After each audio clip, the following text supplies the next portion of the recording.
Adam Breneman is with us now. You can go follow Adam on Twitter and all social media at Adam Breneman 81. He's doing great work. The former Penn State tight end, doing a bunch of college football videos. Go follow this guy and get in on the ground floor. He is with us now on the JohnstonRVCenter.com hotline. What is up, Adam? How are you? What's up, guys? Appreciate having me on. How we doing? Yeah, we're doing awesome, man. We appreciate you coming on. You played in the Big Ten, but we're going to talk all college football now. We want to start with Penn State because you're old school. You recently had to sit down with James Franklin. They feel like a fascinating school to watch this year. It's been difficult to get over that Ohio State-Michigan hump. Those two teams aren't going anywhere. But it's weird replacing quarterback. I hear a lot of people talking about that might be the key to them taking the next step, which kind of sounds odd because that last guy was pretty good. Yeah, I mean, I think if you've been following Penn State for a while, like I have, you know that the roster's in as good a shape as it's ever been. I mean, there's depth. They've retained both coordinators for 2 years in a row now, so there's a lot to be excited about at Penn State. You know, the one thing is that we have a quarterback who's got more excitement than anyone I can ever remember stepping in at Penn State, but he has yet to start a game for Penn State. So there's a lot of pressure on him. I think the big thing for Penn State is the offensive line is really strong. Olu Fashanu is a left tackle who came back at Penn State for another year. He was a projected top 15 pick in last year's draft, and they got him to stay for another season. So that was huge, and I think that roster's in good shape, but really, at the end of the day, you got to find a way to beat Ohio State or Michigan to be able to get a shot at making the playoff. You know, Sean Clifford was a solid quarterback. He just never really seemed to progress. He just seemed to be a guy with a big arm that had a lot of experience. Drew Allar is the guy that's coming in now. We haven't really seen elite quarterback play since Trace McSorley. How do you compare Drew's game to some of the former quarterbacks at Penn State? Drew has as much talent as anyone that's come through the Penn State quarterback room. I mean, maybe since Christian Hackenberg got there in 2013, as far as pure arm talent, as far as the ability to throw the ball in tight windows, as far as athleticism. The thing that Drew has, you know, having a big arm is only good if you're accurate, right? Like, there's no point of having a big arm if you're not an accurate passer. Drew's ability to be accurate with great arm strength is what makes him special. He can throw receivers open. Again, ball placement can be the difference between breaking a big play for a receiver and falling and catching the ball. He's so accurate with the ball, and that's what allows him to be so good. Now he has to go do it on Saturdays consistently, which he hasn't had the chance to do yet. But the other thing Drew does is college defenses always give you the field flat. I mean that's what happens. I call games every single time the field flat, opposite of the hash that the ball is on, is always wide open because most college quarterbacks can't throw it there. They don't want to. They're afraid to throw it there because what always happens when you throw to the field flat? Pick six, right? It happens all the time because most QBs don't have the arm to do it. Drew Allar is one of the few quarterbacks in college football who will have the arm strength and the accuracy to throw it there. And what it does for your offense is massive. It opens up everything else. But again, he's never started a game yet. So that's from what I've seen in practice and from the drives he had last season. He went in against Purdue and played really well last year, looked polished, looked poised, but he's got to do it consistently on Saturdays now. Adam, away from Penn State, and we'll get back on the field in a second, but the changing landscape of realignment's a major topic right now as we wait the final 3 weeks or so before the games start. As a guy who played the sport in the Big Ten at Penn State, what do you think of USC and UCLA coming in? And is there an appetite for you and for the people who live in Big Ten country for that conference to keep expanding, to go to 18 to 20 to 22 possibly? What's your thoughts on all this realignment stuff as a former player? Yeah. I'll be honest. When I first saw the news that USC and UCLA were joining the Big Ten, I was sick to my stomach. I'm like a college football traditionalist. So I'm like, that makes no sense. The USC, keep the West Coast out of Big Ten football. They don't, the West Coast doesn't know how to play football like we do in the Midwest. But to be honest with you, the more I thought about it, the more excited I got. I mean, it's just another step towards the nationalization and the professionalization of college football. I mean, it's just another step towards that. It's happening in every level of the sport. But when you think about an elite conference, you want to have games every Saturday that people get excited about. I'll tell you one thing. I will be a lot more excited for the Penn State USC game than I will be for the Penn State Rutgers game. I'll be a lot more excited for Ohio State to travel to UCLA and play in primetime than I will for Ohio State to play Indiana. That's just how I feel. I think those will be electric games. I think it's a value add for the conference. Yes, there's a lot of factors like travel and things you have to deal with, but at the end of the day, it's all about the TV revenue for these schools. And I think too the ability now for continued expansion for the Big Ten. The days I said this at Big Ten Media Day. The days of we're far from the end of conference realignment, and we're clearly seeing that right now. I think Oregon and Washington make a ton of sense for the Big Ten. And eventually the Pac-12 is going to fall apart, which I think we knew from the beginning with their media deal with the not without the ability to be on linear television. School presidents aren't going to want that, and I think the Big Ten will be the one that benefits the most from it. Adam Breneman is with us. You can follow him on Twitter at Adam Breneman81. His comment or his conversation with James Franklin is there. Just talked to Pat Narduzzi, the Pitt coach. It is up there as well. Doing a lot of great football content. You also see him on the Big Ten Network. He's with us on the JohnstonRVCenter.com Speaking hotline. of someone who doesn't like change, Narduzzi seems like one of those guys, Adam, right? He was part of the fun part about sitting down with these coaches is just getting them to open up a little bit and talk about things. And Narduzzi is a guy. I'll tell you what. When I first tried to go see Narduzzi, this was 2 years ago, I think. He said no because I'm a Penn State guy.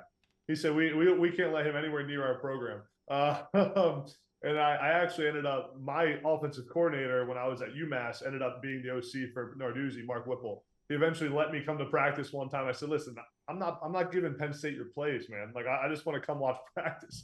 But we had a great conversation, and I asked him about the ACC and conference realignment, and he gave me the typical coach answer of, all I think about is my team. All I think about is our first game. Had no interest in going into that topic. So I want to ask you, as a former player that has been in a locker room with a good coach like James Franklin, who strikes me as a guy that knows how to play the mental game with his players. Here in our part of the country, Kirby Smart is now having to do that. He's having to convince his players that I know you've won 2 straight national championships. That doesn't entitle you to number 3. How hard is it for a coach, even as successful as a James Franklin or a Kirby Smart or a Nick Saban, to get that point across to 18, 19, 20, 21-year-old players? Yeah, it's a great question. I think it is difficult, right? You have all the hype. You have everyone talking about a three-peat. You got more excitement around the program than there's ever been if you're Kirby Smart in Georgia. I think the message to the players is that it's a clean slate. No one cares what you did last year. It's a new roster. We have a new quarterback. Everything's brand new. And that every single week you got to go out and prove it. And really that starts with the mentality in practice. I know that those elite programs, like when I was at Penn State, every single position battle restarts in training camp, right? There's no returning starters. There's guys who you think will be the starter, but it increases the level of competition. No one cares what you did last year. You're only as good as your most recent play, your most recent snap. I was at Duke the other day, sat down with Riley Leonard, their quarterback who's returning, going to be a drafted guy and playing the NFL for a while. I was talking to him about last season, and he said the reality is he had a great year last year. If I don't go out week 1 and perform well, everyone will stop talking about me immediately, and no one will have me on any Heisman sleeper list anymore. And that's the reality. It's a what have you done for me lately? Win now game of college football. And if you're Kirby Smart, if you're a head coach who's had success, that's the message you gotta relay every single year to your team. The problem is you're dealing with 18 to 21-year-old kids who like to read their own press clippings. So it's definitely a challenge and definitely a balance. I like J.J. McCarthy. I think there's a lot of upside for McCarthy. I've said this before, could be the best quarterback that Jim Harbaugh has had since he was at Michigan. We talked about Penn State's quarterback situation. Still an unknown because we haven't seen him start a game. Same with Kyle McCord at Ohio State. I don't think Wisconsin has had the best quarterback in this league since Russell Wilson. You might be able to correct me if I'm wrong on that. But is there a possibility Tanner Mordecai, when it's all said and done, with this Phil Longo offense and with Braylon Allen in that backfield, could he be the best quarterback in the Big Ten? Yeah, it's a great point. I actually just talked about this at Big Ten Media Day with someone. I think first of all, Phil Longo makes a huge difference for him to have the stability of a coordinator who's done it, who's developed quarterbacks at a high level. I think will be great. He'll fit in really well with that offense. And then you think about Tanner Mordecai. I mean, this guy's seen a lot of college football. He's an adult. I mean, I think he's 24 years old or something like that. He's been at multiple schools. He's played a bunch of snaps, so he has the experience factor that you just can't get. That if you're Drew Allar, if you're Kyle McCord, you don't have that right now. You don't have the confidence of knowing that you've done it on a big stage continuously. I'm excited to see Mordecai. I think he has the arm strength. I think he's sneaky athletic. He's an accurate passer, and that Phil Longo offense is what makes me the most excited. Because to be honest, man, when's the last time anyone was excited to see Wisconsin's offense? I mean, I can't remember the last time I ever said those words. I mean, it's going to be so different than what we're used to seeing at Wisconsin. It's going to be so different. They're going to spread it out. They're going to be running screen passes. They'll be getting the ball on the perimeter. It isn't going to be the 12, 13 personnel pounded down your throat offense that we're used to seeing at Wisconsin. And this is a guy that's thrown 82 touchdown passes over the last 2 years. Yeah, I mean, he's got a stack of proof that he can do it, man. I mean, what he did at SMU was incredibly impressive. Again, he's played a ton of football.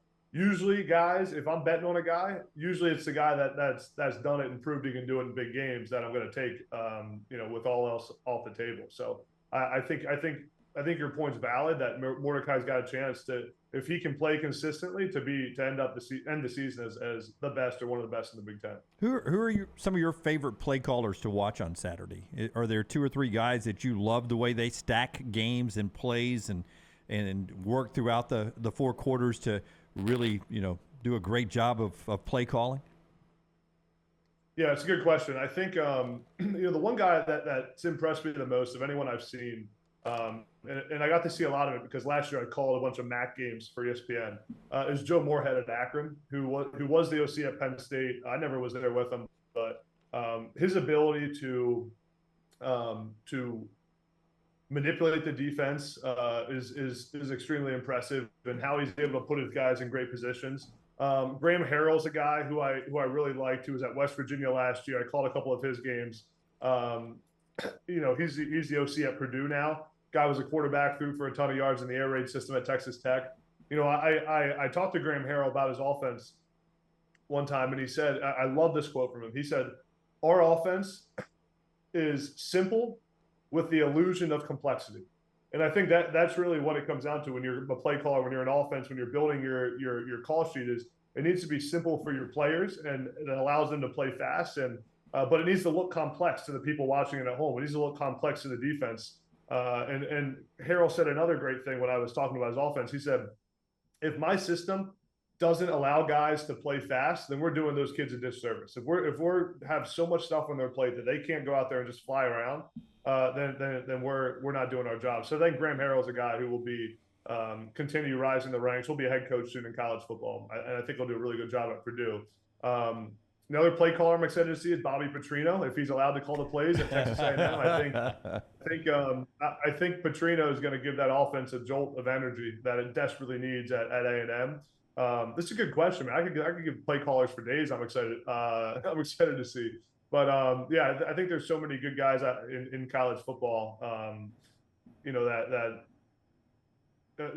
nowadays in the offenses nowadays in college football, the need for an elite play caller that can, number one, stack concepts on a team. You see these play callers are using the same concepts in different ways in different formations. So they're all running the same plays when you look at it. They're all running 4 verticals. They're running inside zone. It's the ability to use shifts and motions and pace of play to manipulate the defense, and that's what the great play callers do. You sound like Jimbo Fisher there. Jimbo keeps telling us we're all running the same plays, guys. Why does it matter who calls plays? We're all running the same plays. Well, Jimbo was running them wrong. Hey, Adam, are Penn State uniforms? I love the all whites. I'm sure you're a little biased. It's one of those love-hate kind of things. To me, the best uniform in football is USC's road with the white jersey, the yellow pant. But Penn State's is definitely a top 5 all white. What do you think? Yeah, I mean, I think the all whites. I'm going to be biased on this answer, man. I think Penn State's clean all white. The clean helmet is one of the best combos in college football. It's just clean and basic and stands for what Penn State stands for. If we're going with like best uniforms, I think I like UNC a lot. I'm a big Carolina blue guy. I think that their black and blue uniforms are up there with some of the best. It was going so well until Adam included North Carolina football in a great football discussion. I thought he knew football being in the Big Ten. Basketball, Adam. It's basketball. Yeah. All right, go follow Adam on Twitter. He's doing some really, really good work at Adam Breneman81. At Adam Breneman81. We tweeted it out from our Twitter handle there at Next Round Live, and you can see him on the Big Ten Network as well. Great catching up with you, Adam. We greatly appreciate the time. Appreciate it, guys. Good talking to you.